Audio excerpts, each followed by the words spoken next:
We looked at basically 4 local areas. So we looked at, in those 4 local areas, we spoke to local ordinary residents in those areas, both Muslim and non-Muslim, as well as to key civil society organisations and policymakers and practitioners, police, those who work in counter-terrorism and policing, those who work in local NGOs, and then we had discussion groups with just ordinary local residents who were just living in those areas. So we picked areas, some of which had quite significant number of arrests relating to terrorism, others hadn't had that level of activity, and we wanted to find out what's the experience of ordinary local residents in those areas in relation to these measures.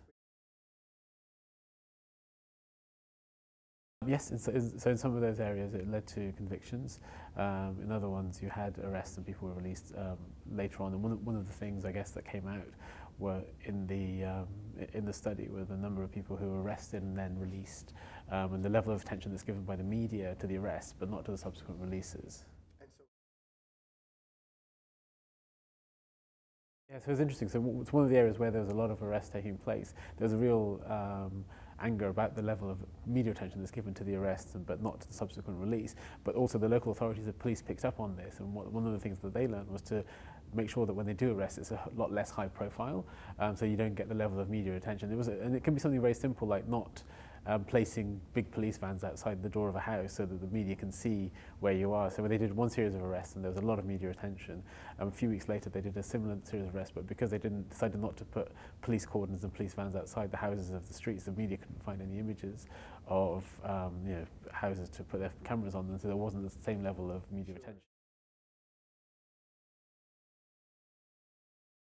I think two kind of key findings that emerged, which were significant and new, I guess. One related to the perception of threat that people have. And so one of the questions we asked is, in order to assess people's understanding of counter-terrorism measures, we wanted to get a sense of, well, what did they see as the level of threat that existed in relation to terrorism. And what was quite clear is that there's a significant disconnect between what you might call a state-centric view of what the threat is. So if you're sitting in the Home Office in London and you are worried about maybe 1,000, 2,000 individuals who pose a threat to national security, that's a big number of individuals to keep an eye on and to be monitoring, and so you think that for you it's significant. But in a community of 2 million people and you're living out in the West Midlands somewhere in the northeast, then those 2 million people are virtually, 2,000 people, sorry, are virtually invisible in the community of 2 million people, and so you don't see the threat in the same way. And so in each of the communities that we took to, so what were the kind of main threats to the local community?